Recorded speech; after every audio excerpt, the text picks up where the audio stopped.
गणेशाय नमः। ओम श्री परमात्मने नमः। संक्षिप्त गरुड़ पुराण आचार कांड अध्याय 72 से 80। अध्याय 72 इंद्रनील मणि का लक्षण तथा उसकी परीक्षा विधि।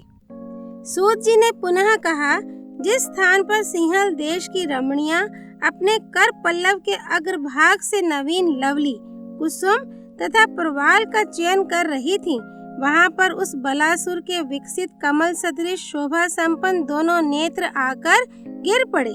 समुद्र की वह कछार भूमि रत्न के समान चमकने वाले नेत्रों की प्रभात रंगों से सुशोभित होकर एक विशाल क्षेत्र में फैली हुई है।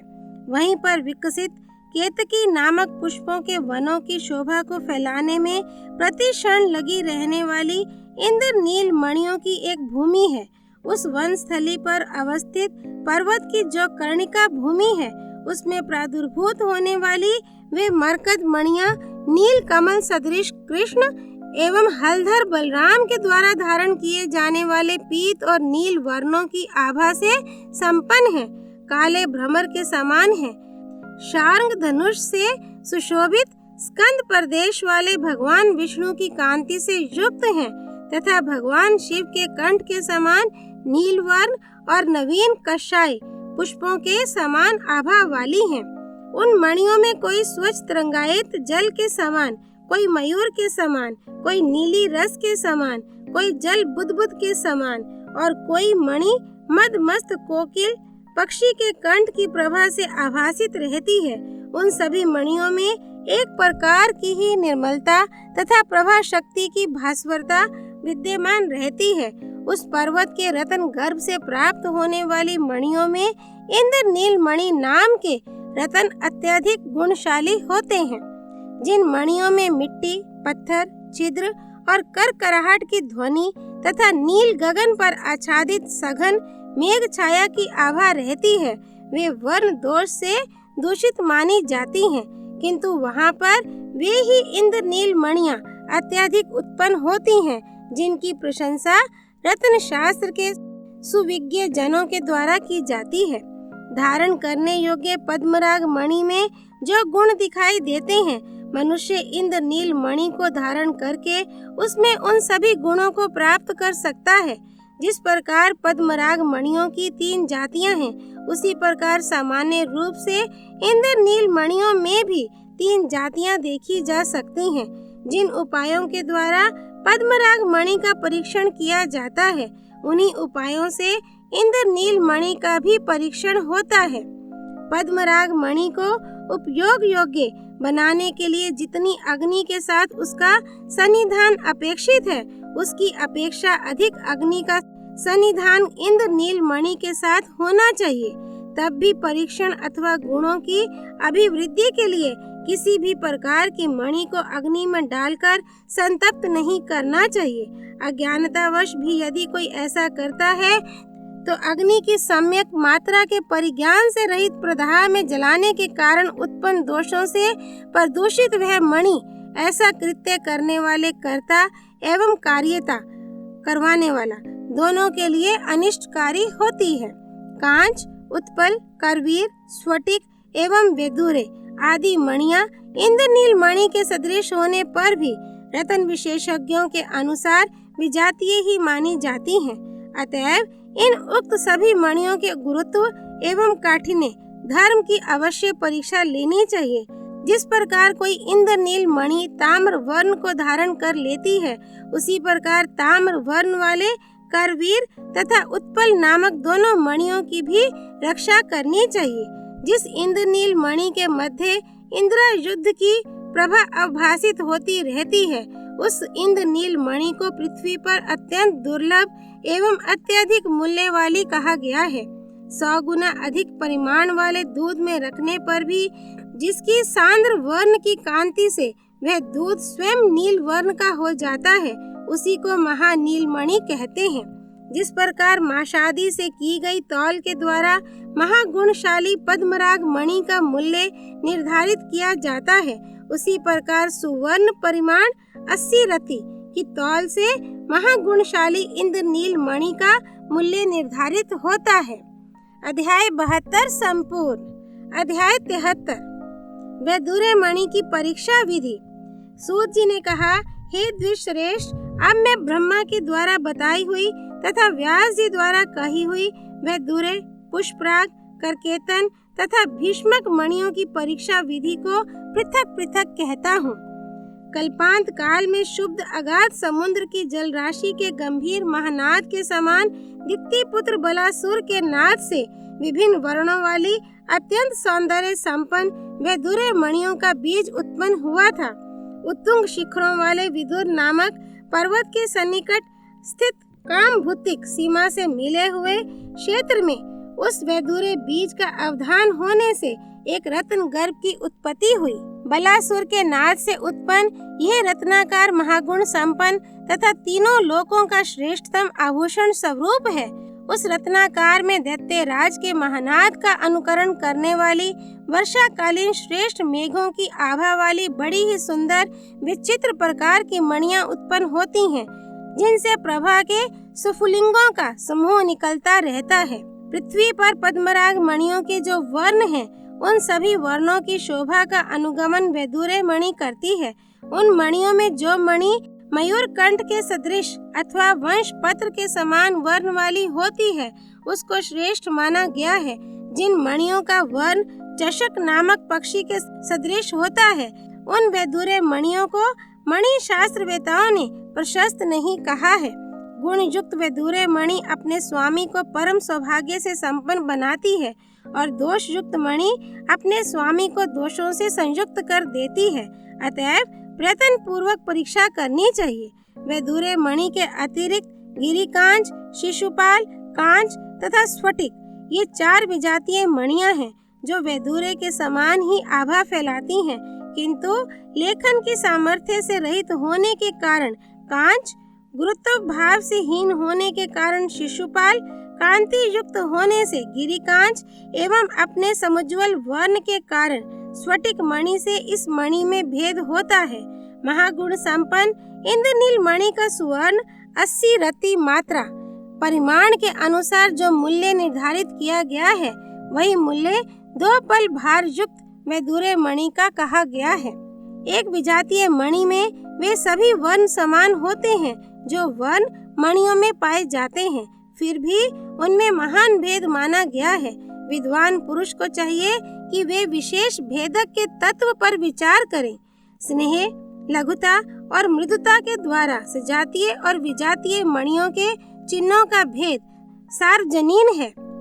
मणि शोधन में कुशल या अकुशल जनों के द्वारा प्रयुक्त उचित एवं अनुचित उपायों के कारण भी विभिन्न प्रकार की मणियों में उत्पन्न हुए गुण दोष के अनुसार उनके मूल्य में न्यूनाधिक्य हो जाता है। मणि बंधक अर्थात मणि वेता के द्वारा भली प्रकार से शोधित मणियां यदि दोष रहित होती हैं, तो उनका सामान्य मूल्य की अपेक्षा 6 गुना अधिक मूल्य होता है। समुद्र के तीर की सन्निधि में स्थित आकार से प्राप्त हुई मणियों का जो मूल्य होता है, पृथ्वी पर सर्वत्र मणियों का वही मूल्य नहीं रहता। मनु ने 16 माशे का एक सुवर्ण भार बताया है, उसका 7वां हिस्सा संज्ञा रूप प्राप्त करता है। 4 माशे का एक शाण, 5 कृष्णल का एक माशा और 1 पल का 10वां भाग धरण कहलाता है। इस प्रकार रत्नों के मूल्य निश्चय के लिए यह मणि विधि कही गई है। अध्याय 73 संपूर्ण। अध्याय 74 पुष्पराग मणि की परीक्षा विधि। सूत जी ने पुनः कहा, देव शत्रु बलासुर के शरीर की त्वचा हिमालय पर्वत पर गिरी थी, जिनसे महागुण संपन्न पुष्पराग मणियों का प्रादुर्भाव हुआ। जो पाषाण पूर्ण पीत एवं पांडुर वर्ण की सुंदर आभा से समन्वित रहता है, उसका नाम पद्मराग है। यदि वह लोहित और पीत वर्ण की आभा से युक्त है, तो उसको कोकंटक नाम से जानना चाहिए। जो पाषाण पूर्ण लोहित एवं सामान्य पीत वर्ण से संयुक्त होता है, उसे काशायक मणि कहते हैं। जिस पत्थर का वर्ण पूर्ण रूप से नीला और शुक्ल वर्ण समन्वित तथा स्निग्ध होता है, वह सोमालक गुण युक्त मणि है। जो पत्थर अत्यंत लोहित वर्ण का होता है, उसी को पद्मराग कहा जाता है। जो पूर्ण नील वर्ण की सुंदर आभा से संपन्न रहता है, उसे इंद्र नील मणि कहते हैं। मणि शास्त्रवेताओं ने वैदूर्य मणि के समान ही पुष्पराग मणि का मूल्य स्वीकार किया है। इसको धारण करने से वही फल प्राप्त होते हैं जो वैदूर्य मणि के धारण से होते हैं। नारियों के द्वारा धारण किए जाने पर ये मणि उन्हें पुत्र प्रदान करती है। अध्याय 74 संपूर्ण। अध्याय 75 करकेतन मणि की परीक्षा विधि। सूत जी ने कहा, पवन देव ने रत्न बीज रूप उस दैत्यराज बलासुर के नखों को प्रसन्नता पूर्वक लेकर कमल वन प्रांत में बिखेर दिया। वायु द्वारा विकीर्ण उन नखों से पृथ्वी पर करकेतन नामक पूज्यतम मणि का जन्म हुआ। उसका वर्ण रक्त, चंद्र एवं मधु सदृश, ताम्र, पीत, अग्निवत प्रज्वलित, समुज्वल, नील तथा श्वेत होता है। रत्न व्याधि आदि दोषों के कारण वह कठोर एवं विभिन्न वर्णों में भी प्राप्त होती है। जो करकेतन मणियां स्निग्ध, स्वच्छ, सम्राग, अनुरंजित, पीत, गुरुत्व धर्म से संयुक्त एवं विचित्र आभा से व्याप्त तथा संताप, व्रण और व्याधि आदि दोषों से रहित होती हैं, उन्हें विशुद्ध या परम पवित्र माना जाता है। स्वर्ण पत्र में संपुटित कर जब उन मणियों को अग्नि में शोधित किया जाता है तो वे अत्यधिक दीप्यमान हो उठती हैं। ऐसी विशुद्ध करकेतन मणि रोग का नाश करने वाली, कली के दोषों को नष्ट करने वाली, कुल की वृद्धि करने वाली तथा सुख प्रदान करने वाली होती है। जो मनुष्य अपने शरीर को अलंकृत करने के लिए इस प्रकार के बहुत से गुणों वाली करकेतन नामक मणि को धारण करते हैं, वे पूजित, प्रचुर धन से परिपूर्ण तथा अनेक बंधु बांधवों से संपन्न होते हैं और नित्य उज्जवल कीर्ति से संपन्न तथा प्रसन्न रहते हैं। अन्य दूषित करकेतन मणि को धारण करने वाले विकृत, व्याकुल, नीली कांति वाले, मलिन द्युति वाले, स्नेह रहित, कलुषित तथा विरूपवान हो जाते हैं। वे तेज, दीप्ति, कुल, पुष्टि आदि से विहीन होकर दूषित करकेतन के सदृश शरीर को धारण करते हैं। अध्याय 75 संपूर्ण। अध्याय 76 भीष्मक मणि की परीक्षा विधि। सूत जी ने पुनः कहा, उस देव शत्रु बलासुर का विरह हिमालय पर्वत के उत्तरी प्रांत में गिरा था, अतः वह देश उत्तम भीष्मक मणियों का रत्नाकर बन गया। वहाँ से प्राप्त होने वाली भीष्मक मणियां शंख एवं पद्म के समान समुज्वल, मध्यकालीन सूर्य की प्रभा के समान शोभा वाली तथा वज्र के समान तरुण होती हैं। जो मनुष्य अपने कंठाधिक अंगों में स्वर्ण सूत्र में गुंथी हुई विशुद्ध भीष्मक मणि को धारण करता है, वह सदा सुख समृद्धि प्रदान करने वाली संपदाओं को प्राप्त करता है।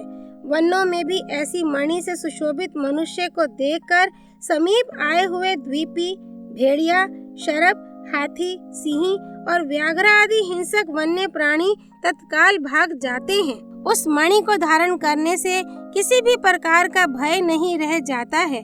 लोग भीष्मक मणि के स्वामी का उपहास नहीं कर पाते हैं।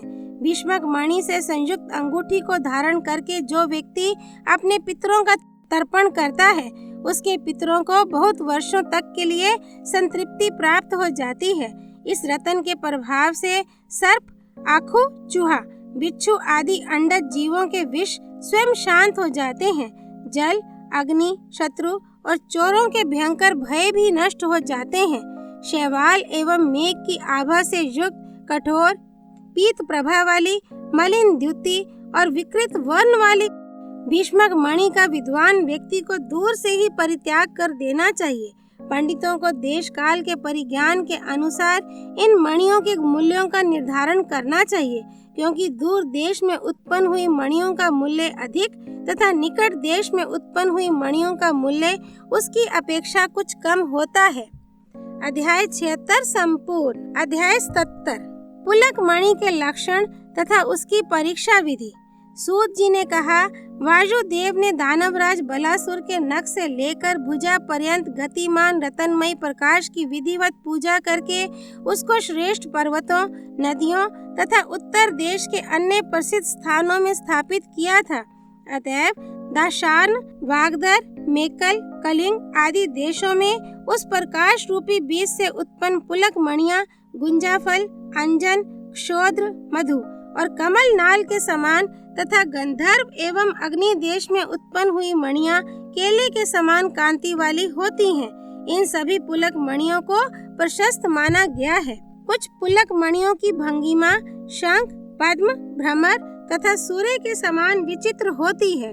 ऐसी परम पवित्र मणियों को सूत्रों में गूंथकर धारण करने से सब प्रकार का कल्याण होता है, क्योंकि वे पुलक मणियां मांगलिक एवं धन धान्य आदि ऐश्वर्य की अभिवृद्धि करने वाली होती हैं।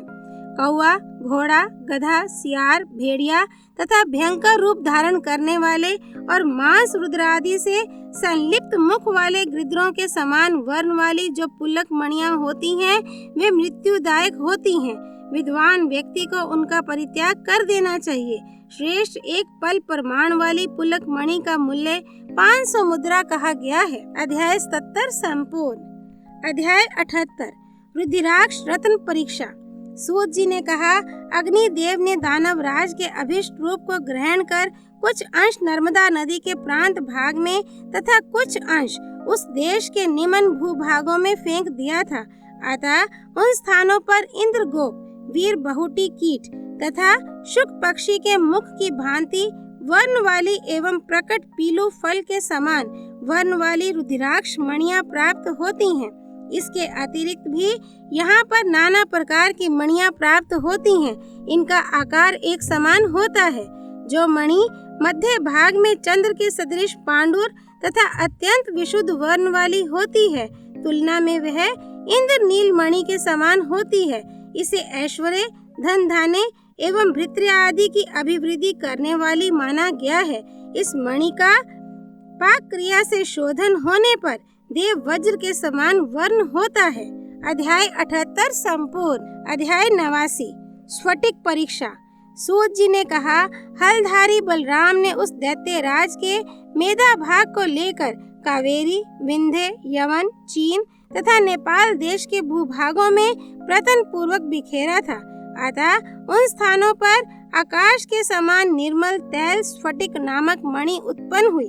ये मणि मृणाल एवं शंख के सदृश धवल होती है, किंतु कुछ मणियां उक्त वर्ण के अतिरिक्त अन्य वर्णों को भी धारण करती हैं। रत्नों में उस मणि के समान अन्य कोई नहीं है जो पाप विनाश करने में उसके बराबर क्षमता रखती हो। शिल्पकार के द्वारा संस्कारित होने पर ही स्फटिक के मूल्य का कुछ आकलन किया जा सकता है। अध्याय 89 संपूर्ण।